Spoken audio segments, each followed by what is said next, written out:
শেখ মুজিব বাকশাল করার সিদ্ধান্ত নিয়ে ফেলেছেন। তাজউদ্দিন রাগ করে কদিন অফিসে যাননি। তারা দুজন একে অন্যের বাড়িতে যাতায়াত করতেন অবাধে, বুদ্ধি, পরামর্শ ও সিদ্ধান্ত গ্রহণ করতেন। এমন সময় একদিন শেখ মুজিব তাজউদ্দিনের বাসায় এলেন। গম্ভীর মুখে শেখ মুজিব উঠে গেলেন দোতলায়। বাসার সবাই দুজনের উচ্চস্বরে তর্কাতর্কি শুনতে পেলেন। তাজউদ্দিন বলছেন, মুজিব ভাই, আজকে আমি আপনাকে যে কথাগুলো বলবো আমি জানি আপনি সে কথাগুলো যুক্তি দিয়ে খণ্ডাতে পারবেন না।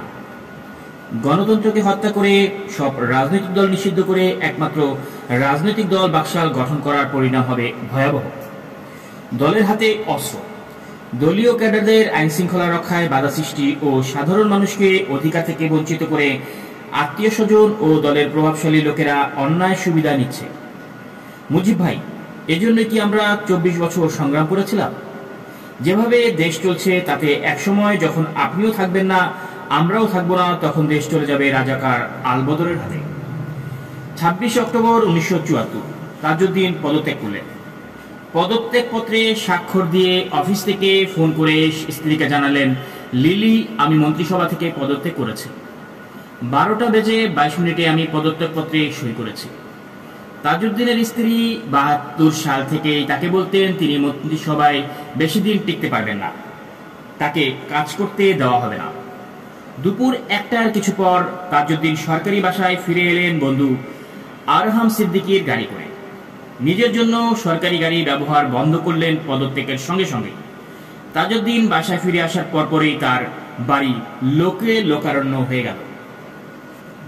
দেশের সব পত্রপত্রিকায় শিরোনাম হলো তাজউদ্দিনের পদত্যাগ। সরকার প্রভাবিত কিছু কাগজে লেখা হলো, বৃহত্তর জাতীয় স্বার্থে তাজউদ্দিন আহমেদকে পদত্যাগ করানো হলো। বৃহত্তর জাতীয় স্বার্থটা কি? এই প্রশ্নের কোনো উত্তরই খুঁজে পেল না সংবাদপত্রের কোনো বিবরণে। ঐতিহাসিক চরমপত্রের রচয়িতা ও পাঠক এম.আর. আক্তার মুকুল লিখলেন, মন্ত্রিসভা থেকে তাজউদ্দিনের বিদায় নিলেন। মনে হলো শেখ মুজিবের কোমর থেকে শানিত তরবারি অদৃশ্য হয়ে গেল। ছায়ার মতো যে নির্লোভ ব্যক্তি অসাধারণ নিষ্ঠার সঙ্গে শেখ মুজিবকে অনুসরণ করেছেন, কোনো এক গোপন চক্রান্তের ফাঁদে পা দিয়ে শেখ সাহেব সেই মহৎ প্রাণ ব্যক্তিকে ক্ষমতাচ্যুত করলেন। পদত্যাগের কয়েক ঘন্টা আগে থেকে সাদা পোশাকে গোয়েন্দা সংস্থার লোকরা সচিবালয়ে ঘিরে রেখেছিল। পদত্যাগ করার পরেও তাজউদ্দিন যেন মুক্তি মিলল না। তার ওপর কড়া নজর রাখা হলো। তার গতিবিধির উপর রিপোর্ট করার জন্য সরকারি গোয়েন্দা সংস্থাগুলোকে নিযুক্ত করা হলো। প্রথমে সরকারি ভবন, সেটা ছাড়ার পর তাজউদ্দিনের নিজস্ব বাসভবনের উপরও নজর রাখা শুরু হলো। তাজউদ্দিন দুঃখ করে বলতেন যে পাকিস্তান আমলেও যেমন গোয়েন্দা লেগে থাকতো, স্বাধীন বাংলাদেশেও ঠিক একই অবস্থা।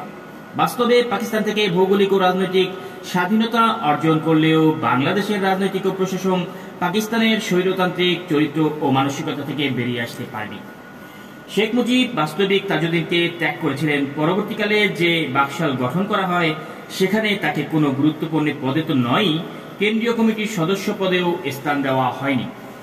তাজউদ্দিনের অপসারণের পর সিআইএ তাদের টপ সিক্রেট ডকুমেন্টে লেখেন, প্রধানমন্ত্রী শেখ মুজিবুর রহমান বামপন্থী অর্থমন্ত্রী ও মন্ত্রিসভায় সমাজতন্ত্রের পক্ষে মুখ্য প্রবক্তা এবং সোভিয়েত ইউনিয়ন ও ভারতের বন্ধু তাজউদ্দিন আহমেদকে পদত্যাগ করতে বলেছেন। তিনি তার পদত্যাগপত্র গ্রহণ করেছেন। তাজউদ্দিনের অপসারণ বিশেষ করে যারা মুজিবের সবচেয়ে শক্তিশালী প্রতিপক্ষ ছিল সেই সামরিক কর্মকর্তাদের প্রতি একটি সংকেত হিসেবে গণ্য হতে পারত। এর অর্থ হচ্ছে প্রধানমন্ত্রী চূড়ান্ত সিদ্ধান্ত গ্রহণ করতে সক্ষম, এমনকি তা আওয়ামী লীগের দীর্ঘদিনের কাণ্ডারীদের পদত্যাগের বিনিময়ে হলেও। তাজউদ্দিন শাসন দল আওয়ামী লীগের বামপন্থী নেতা ছিলেন। তিনি বহু বছর ধরে অর্থনৈতিক সমস্যার একটি বাস্তবায়ন সমাধানের দাবি করে আসছিলেন। তিনি প্রকাশ্যে ঘন ঘন সরকারের পরিকল্পনার বিরুদ্ধে অসন্তোষ বক্তব্য করেছেন। মুজিব সংবিধান সংশোধন করে একটি অধিকতর কেন্দ্রীভূত ও কর্তৃত্ব পরায়ণ রাষ্ট্র প্রতিশাসিত সরকার পদ্ধতি প্রবর্তন করতে চেয়েছিলেন। আর সেই পরিবর্তনকে বাংলাদেশের সামরিক বাহিনীর কর্মকর্তারা তাদের পক্ষে অনুকূল মনে করবেন বলেই প্রতীয়মান হচ্ছিল তাজউদ্দিনের কাছে।